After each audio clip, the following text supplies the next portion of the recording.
अस्सलामुअलैकुम व्यूअर्स, कैसे हैं आप लोग सब। आई होप कि आप लोग सब ठीक हों। आज की मेरी वीडियो का टॉपिक है मुहर्रमुल हराम में शादी ब्याह करने का हुक्म। इस्लामी साल के पहले महीने मुहर्रमुल हराम को साल के 12 महीनों में ख़ास तरह का इम्तियाज़ हासिल है।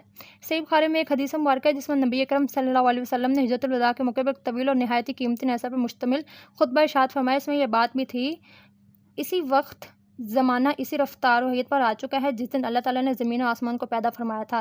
एक साल 12 महीने का होता है। इनमें से 4 महीने हुर्मत वाले हैं, जिनमें से 3 महीने यानी ज़िलक़द, ज़िलहज, मुहर्रमुल हराम तो मुसलसल हैं, और एक रजब का महीना है जो जमादियुल आखिर और शबान के दरमियान आता है।